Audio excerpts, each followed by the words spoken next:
Hello and welcome to TOSB Conversation Starters. This is our special edition for International Women's Day 2023.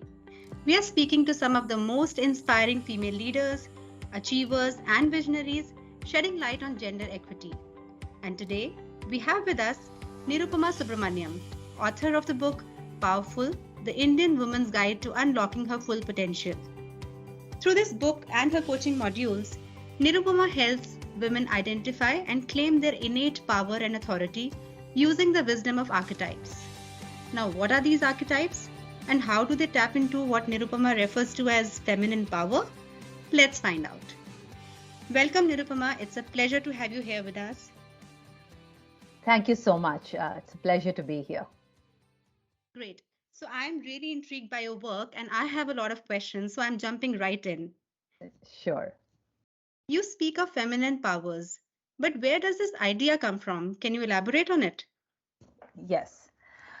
So, as you mentioned, it comes from the world of archetypes. I've been very intrigued by archetypes since I use them in my leadership development work and I use them as a coach to help people understand themselves. And archetypes are nothing but symbols, images, or patterns of behavior that are very deeply embedded in our collective psyche, and they influence our thoughts, feelings, as well as behaviors. And they've always been present, but in psychology, archetypes are used to tap into our own understanding and enhance our self awareness. So that's really where the idea comes from. And as I used archetypes, I found that, like many things in the world, it's very male oriented. Now, archetypes are just powers or energies, but many of them have been coded by men for the masculine world. And what is called the father of archetypes is Carl Jung. And he came up with 12 archetypes. There are four core archetypes. For example, the magician, the warrior, the king, the lover. And you can make out that from these names that they all sound very masculine. So when I started working with archetypes, I found that while I understood them, I couldn't really relate or connect to them. When I speak to a woman and say, "Are you a king or are you a lover?" she couldn't connect with it either. So there has been some work done with feminine archetypes, but most of it has been Western male or both Western and male. So I wanted to bring something in which women could relate to, and especially something which the Indian women can relate to. Right? So if you look at archetypes, you can easily understand that while energies are the same, the symbols are different. And I'll give you an interesting example that I use. So the mother and father are both parents. Right? They say mother and father are both responsible for bringing up their children. But when I imagine a father, the figure that comes into my mind, the behaviors that come into my mind are very different from that of a mother. So fathers typically the protector, the provider, the one who saves the children, one who earns bread for the family, and the father is allowed to be a little distant, maybe not very affectionate, and certainly not a hands-on caregiver. Whereas when you say mother, the images that come to your mind is this nurturing, empathetic mother, often sacrificing, but very, very closely connected to giving care to the child. So that's where, the power of archetypes come in. And similarly, when you think of a warrior, which is an archetype, for a man, the warrior energy is very, very desirable. Men are expected to be aggressive, to go out into the world, to fight. In fact, if a man doesn't fight, he's considered a sissy. And one I was listening to some, I think some podcast or a movie where they said the worst insult for a boy is to be called a girl if he doesn't fight. But so the same warrior for female has different connotations. So, what I wanted to do is to look at archetypes as a source of power for women.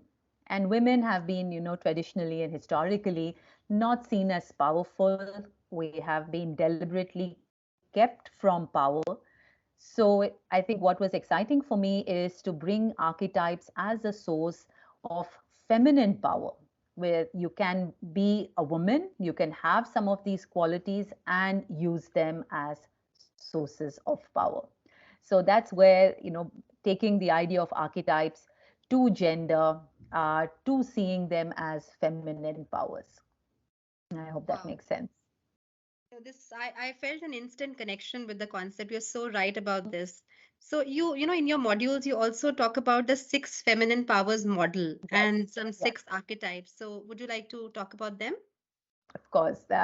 So now I am, very, I'm very close and fond of these archetypes. So I've done some work with them, and I have been personally amazed at the resonance that it has with women and how it gives a vocabulary for women to talk about themselves and understand themselves and others. So the six powers, and you might say, why not seven or why not eight? But in my research, in the work that I did, I found that these were six distinct patterns of behavior. And they are, and I'm going to, and I use Indian names for them so that we immediately connect to that. I will also share with you what that means. And it's important to know that every archetype, or what I call a power, has a bright side, which is it's seen as a strength. There are a lot of positive behaviors associated with it. There's also a dark side where there are some dysfunctional behaviors, or what we could call some negative thoughts and feelings also associated with each archetype, which become blocks to the power. So when I am in control, when I'm working towards my needs, when I'm pretty much normal going about my day-to-day work, I usually show the bright side. But under fear or under stress or under pressure, I might show some of the darker side qualities of each archetype. So, what I'm sharing with you is really the bright side or the core power of each archetype. And this is not necessarily in sequential order. All of us have all six powers, and we can have them at any stage of life. So, the first one is what I call Kanya, which is the good girl. And this is the power of the innocent, right? Which is what is called the archetype typically in the West. This is the innocent maiden, the good girl. And she is typically, as the word says, she is a nice girl, she's likable, she's approachable, cheerful, optimistic, loyal, dutiful. And this archetype has received a lot of validation as well. So, this is the good girl or the Kanya archetype, typically seen in young girls. So, that is why they're called Kanyas, but also it can also see it in older women. And the dark side of the Kanya is that sometimes she becomes a people pleaser. She tries too hard to be liked by people, and she avoids conflict. She won't be able to say no. So these are some of the submissive behaviors that the Kanya can demonstrate. But that's why archetypal coding is so important. We expect a Kanya to be submissive, but that's not her power and her strength. It comes from her positive qualities. Mhm. Then there is the Apsara.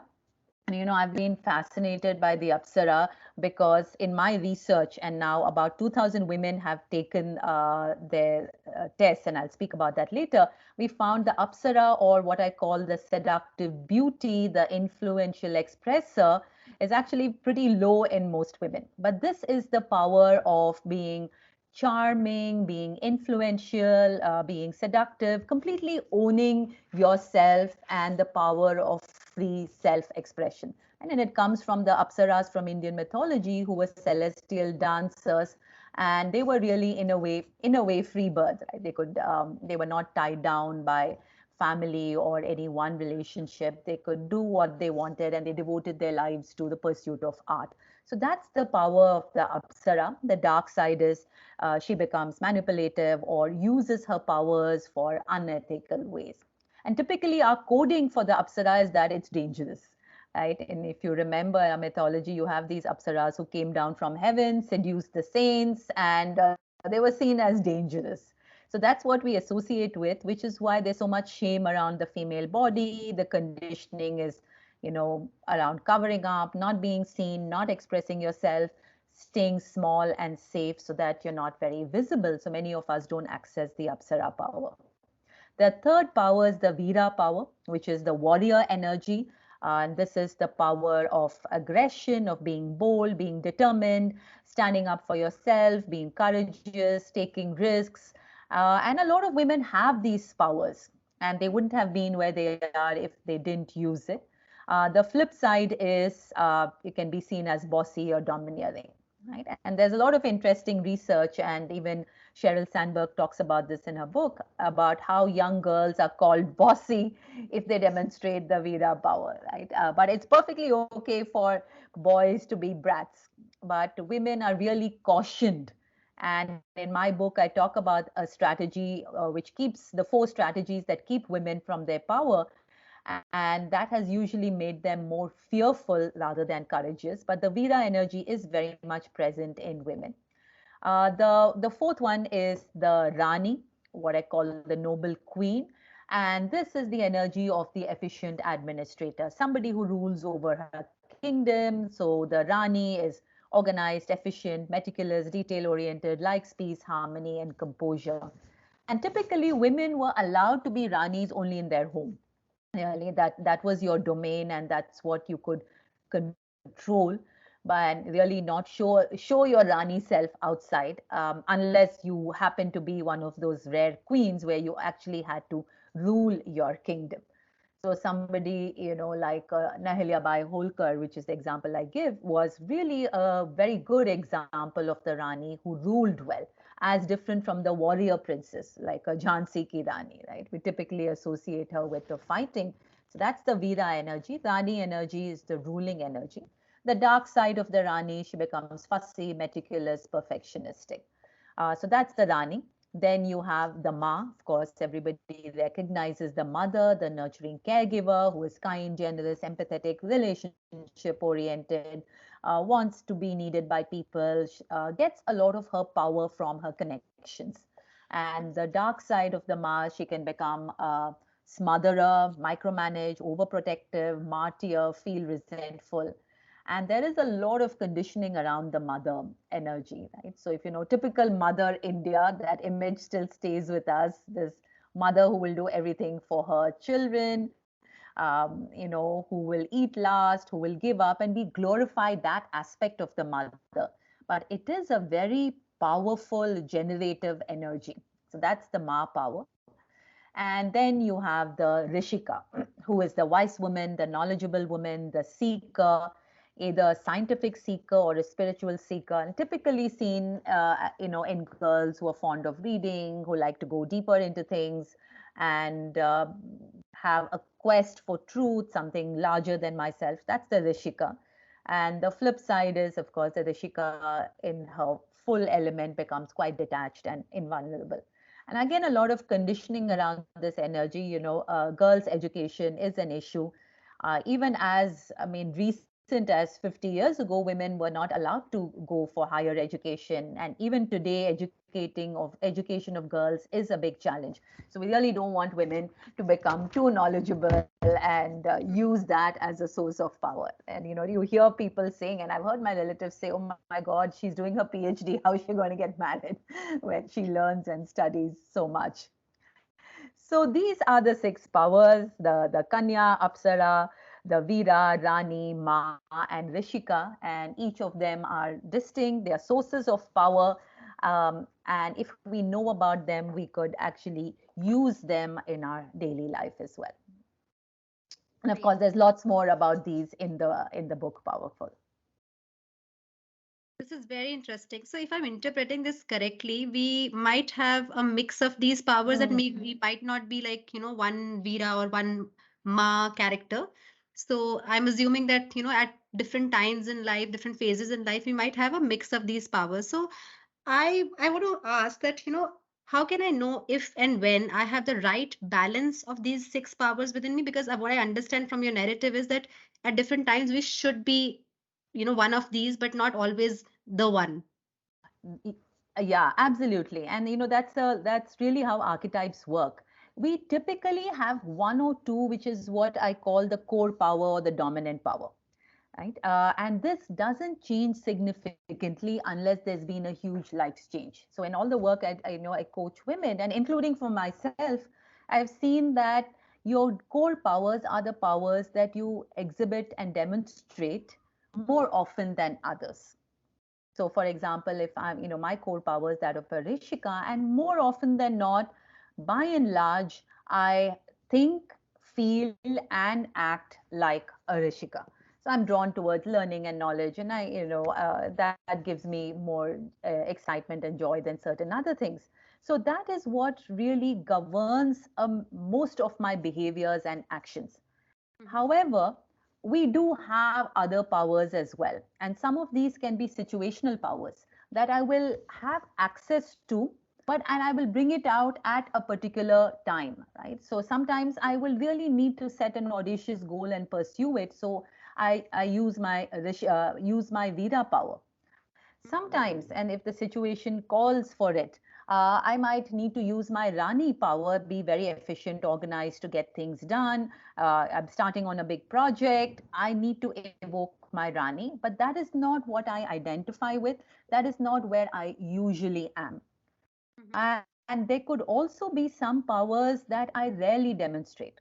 Right. So, for example, the Apsara power in me is not a power that I frequently and easily demonstrate. So, just to give you an example, going on social media or putting myself out there is something I can do, I occasionally do, but Mhm. it's not easy or natural for me. So there are what we call latent powers which we don't use too much as well.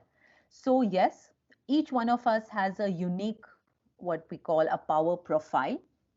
So you might be high on low, some medium on some, low on some, medium in a few. So we have our unique pattern, and we might use the powers very well, but at the same time even our dominant powers can become our power blocks. So the idea is, first you become aware of where you are right now. What is my mix? What is my, it's like a fingerprint, what is my power profile, what am I using easily and naturally, what is habitual for me, and where am I getting stuck? Right. So maybe I'm researching a lot, which I love, and I keep on doing research, but I'm not disciplined about writing and getting my book started. So as a Rishika, I might just go on and keep collecting information instead of moving into action. So I need to evoke my Rani and say, be disciplined, be structured, put something down. So if I don't do that, I will rarely be able to achieve my goals, or I might get into trouble. So that's really the way the powers work. So they're not always set in stone, but generally there is a pattern which we follow through most of our life. But it can change. I think I spoke to one of these the women who I was coaching and engaging with, and she said, in my early days, I was more of a Kanya, and I can see that I grew up to be a good girl. Then she had a terrible marriage, and she was really suffering. So she said, after that, I really started evoking my Veera power, and now I am much more of a Veera than a Kanya. So it can change over a period of time, but by and large, if you don't have significant life-changing events and you're coasting along with your current powers, that's what you would typically demonstrate, and that's how people would see you. This is very interesting. Since you mentioned, your example from work, and Mm, most of our listeners also represent the corporate world, they're part of the corporate world. So I'm sure some of them must be thinking if these models are relevant only for women in leadership positions, or can anybody, exercise these and embrace these models? anybody, I think. So we worked with girls in college. So I would say typically, and the reason I say 18 is not because it's a hard number, but you have a slightly better degree of self-awareness as you get older, and you're able to, understand yourself. So anybody from 18 to 80 even can use this model, can use it to understand themselves better, see where they want to go next. Any woman in any profession. So we worked with students, I worked with teachers, of course, the corporate world, and we're going to do this with nurses.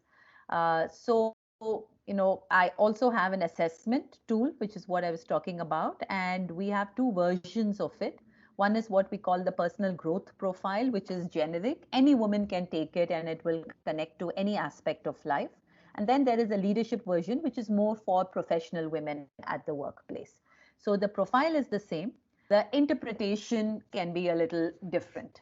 So now I'm actually doing it even at a more granular level. How can women in sales use it, right? How can women use this? Women communicators, women who communicate, how can they use this model to better put their message out? So it has a variety of applications. Great. What I like most about these models is that these are powers which lie within us. So, what Yes, you are telling the women out there is that they are within you and you just need to identify and tap into them. So, this is great. I'm sure a absolutely. lot of women will be very interested in taking that test also and exploring the model further. So, Nirupama, thanks for being a part of our podcast and giving us a glimpse into this exciting zone of feminine powers. We hope this will act as an interesting conversation starter for all our listeners. If you want to learn more about Nirupama's work and invite her to your organization for training, coaching, speaking, reach out to our team at the Outstanding Speakers Bureau. Until next time, this is Shreya Pilani.